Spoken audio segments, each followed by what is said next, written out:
আমি সবার আগে সকালবেলা কোরআন পড়ে তারপর আমার দিনের কাজ শুরু করি, কারণ এই সভ্য ফেরাউনেরাও মানে যে এক শক্তির কাছে আমাদেরকে পরাজয় বরণ করতে হয়। 2005 সালে আমাদের চরম প্রতিপক্ষরা বিশ্বাস করে ওদিনের বিজয়টা আমাদের অর্জিত নয়, ওদিনের বিজয়টা লাখো আলেমের ত্যাগ, কোরবানি, নির্যাতন, ফাঁকি, রক্ত, চোখের পানি, ঘাম, রোজা, তাহাজ্জুদ এসবের উপরে আল্লাহর দেওয়া বিজয়। যে আল্লাহ তাআলা 2005-এর ওই বিজয়টুকু দিতে পারেন, সে আল্লাহ সুবহানাহু ওয়া তাআলা চূড়ান্ত এবং পূর্ণাঙ্গ বিজয় এই বাংলাদেশে দিতে পারেন না। শেষ কথা, সেই বিজয় কখন আসবে? সেই বিজয় তখন আসবে ইন্নাল্লাহা লা ইউগাইয়িরু মা বিকওমিন হাত্তা ইউগাইয়িরু মা বিআনফুসিহিম। এই জাতির পরিবর্তন তখন হবে যখন আমরা আমাদের পরিবর্তনের জন্য নিজেদেরকে সিদ্ধান্ত গ্রহণ করব। আল্লাহ কারো উপরে জয় বিজয় কোনোটা চাপিয়ে দেন না। যদি চাপিয়ে দিতেন, প্রিয়নবী মুহাম্মদুর রাসূলুল্লাহ সাল্লাল্লাহু আলাইহি ওয়াসাল্লামের বিজয়টা মদিনায় হতো না মক্কায় হতো? হলো না কেন? মক্কায় না হয়ে তার জন্মস্থান তিনি তো ছাড়তে চাননি। মুহাম্মদুর রাসূলুল্লাহ সাল্লাল্লাহু আলাইহি ওয়াসাল্লাম যেতে চান নাই। ওহী নাজিলের আগ পর্যন্ত তিনি এটা পছন্দ করেন নাই।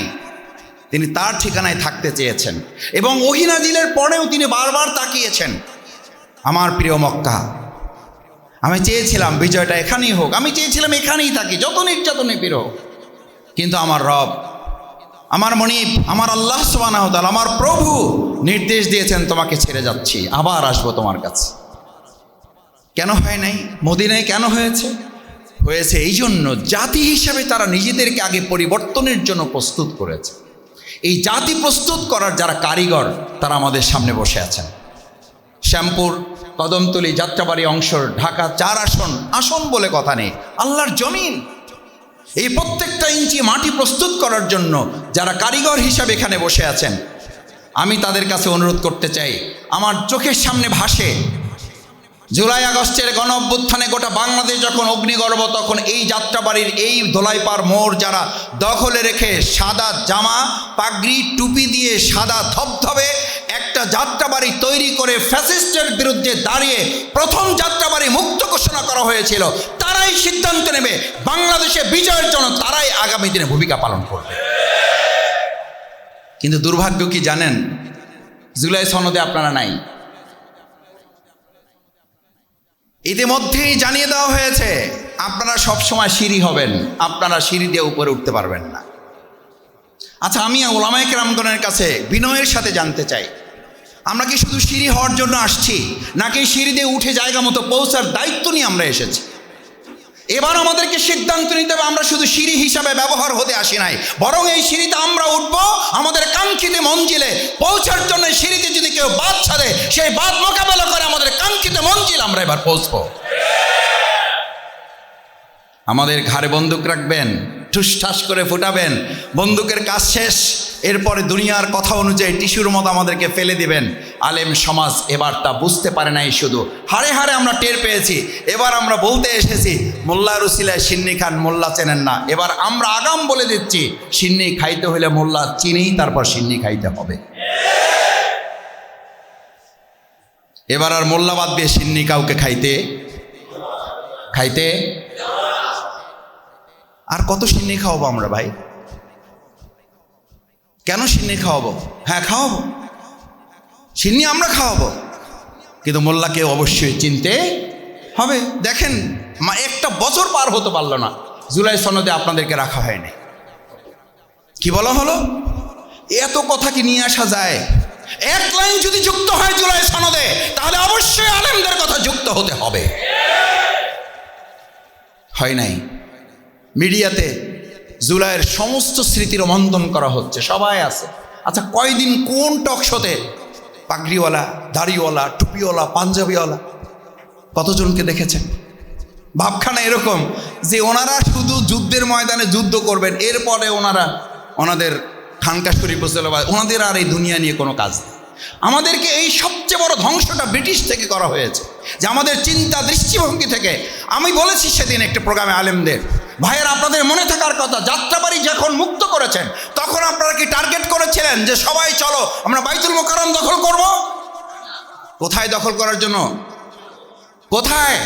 সেদিন কি টার্গেট করেছিলেন? সেদিন যদি যাত্রাবাড়ি মুক্ত করে আপনারা গণভবন, বঙ্গভবন এবং রাষ্ট্রপতির ভবন যদি টার্গেট করেন, জাতীয় সংসদ ভবন টার্গেট করেন, তাহলে আজকে কেন আমরা শুধু মসজিদ, মাদ্রাসা, খানকা টার্গেট করে বসবো? আমরা আজকে টার্গেট করবো গণভবন, বঙ্গভবন, জাতীয় সংসদ ভবন। সেখানে ইসলাম না পর্যন্ত আমাদের আন্দোলন চলবে।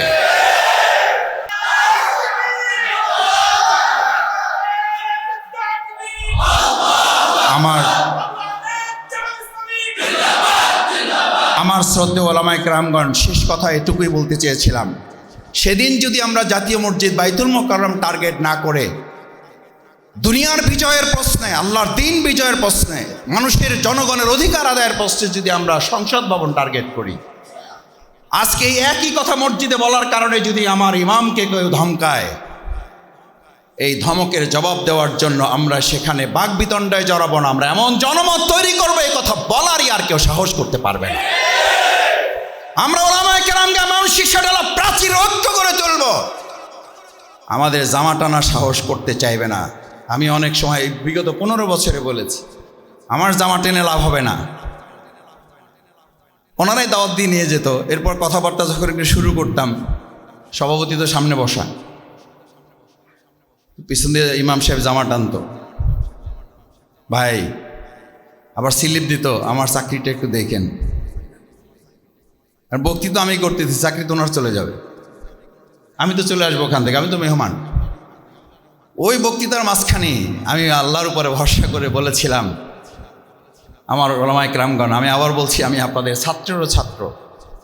আমি বলছি, আপনি আমাকে নিম্নচাপ সৃষ্টি করেছেন, আমার জামা ধরে টানতেছেন, নিম্নচাপ সৃষ্টি করে কোনো লাভ হবে না। আমার এত বড় ঊর্ধ্বচাপ আছে, আমার এই কথা বললে আপনার চাকরি চলে যাবে, আর এই কথা আমি না বললে আমার ইমান চলে যাবে। আমার দায়িত্ব কোনটা আপনাকে বলে দিতে হবে। তাহলে ক্রমান্বয়ে আমাদের পরস্পর প্রতিহিংসার যে জায়গাটা, কেউ যদি পরিকল্পিতভাবে তৈরিও করতে চায়, সেটা কমে আসবে। যদি এই চিন্তা মাথায় থাকে যে আল্লাহ তাআলা তাকে পছন্দ না করলে, তার মতো একজন মানুষ তো এরকম বহু আছে যিনি নাস্তিক, তার মধ্যে এরকম বহু মানুষ এই সমাজে আছে ইসলামের রশ্মি সম্পর্কে তার ধারণা নেই, অথচ আল্লাহ তাআলা তাকে এতটুকু জ্ঞান যেহেতু দিয়েছেন, নিশ্চয়ই আল্লাহ তাআলা তাকে পছন্দের তালিকায় রেখেছেন বলেই এই জায়গাটুকুতে তাকে নিয়ে এসেছেন। আলহামদুলিল্লাহ। আপনারা তারা এরপরও ভুল ভ্রান্তি, ভুল কি, আল্লাহ সুবহানাহু ওয়া তাআলা তো ভুলের প্রেক্ষিতেই আমাদেরকে পৃথিবীতে প্রেরণ করেছেন, যেন আমরা ভুলটা উপলব্ধি করতে পারি। আমাদের তো আপনাদের কাছ থেকেই শোনা যে আমাদের তো থাকার কথা জান্নাতে, আমরা তো জান্নাতে ছিলাম, আমরা দুনিয়ায় কেন, এখানে এসেছি কেন, আমাদেরকে পাঠানো হয়েছে কেন? আমি অনেক সময় বলি আমার বুঝার জন্য, এটি কোনো দালিলিক কথা না, যে ইটস এ পানিশমেন্ট পিরিয়ড। এখানে আমাদেরকে শায়েস্তা করার জন্য পাঠানো হয়েছে। যেমন দুনিয়ার দৃষ্টিতে কেউ যদি অন্যায় করে বান্দরবান পাঠায়, খাগড়াছড়ি পাঠায়, খাগড়াছড়ি বান্দরবান কেউ চাকরি করে, এটা শুনলেই মাথার মধ্যে কি আসে আমাদের?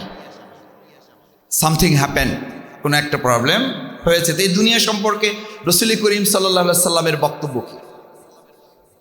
এই দুনিয়া সম্পর্কে বক্তব্য কি? আর দুনিয়া সিজনুল মুমিনিন, আপনি যদি ইমানদার হন, আমি যদি ইমানদার দাবি করি, তাহলে আমি তো কারাগারে আছি। তো কারাগারে কে থাকে? আমি জেলখানায় কথাগুলো আলোচনা করতাম নিজেদের বোঝার জন্য। কারাগারে কে থাকে?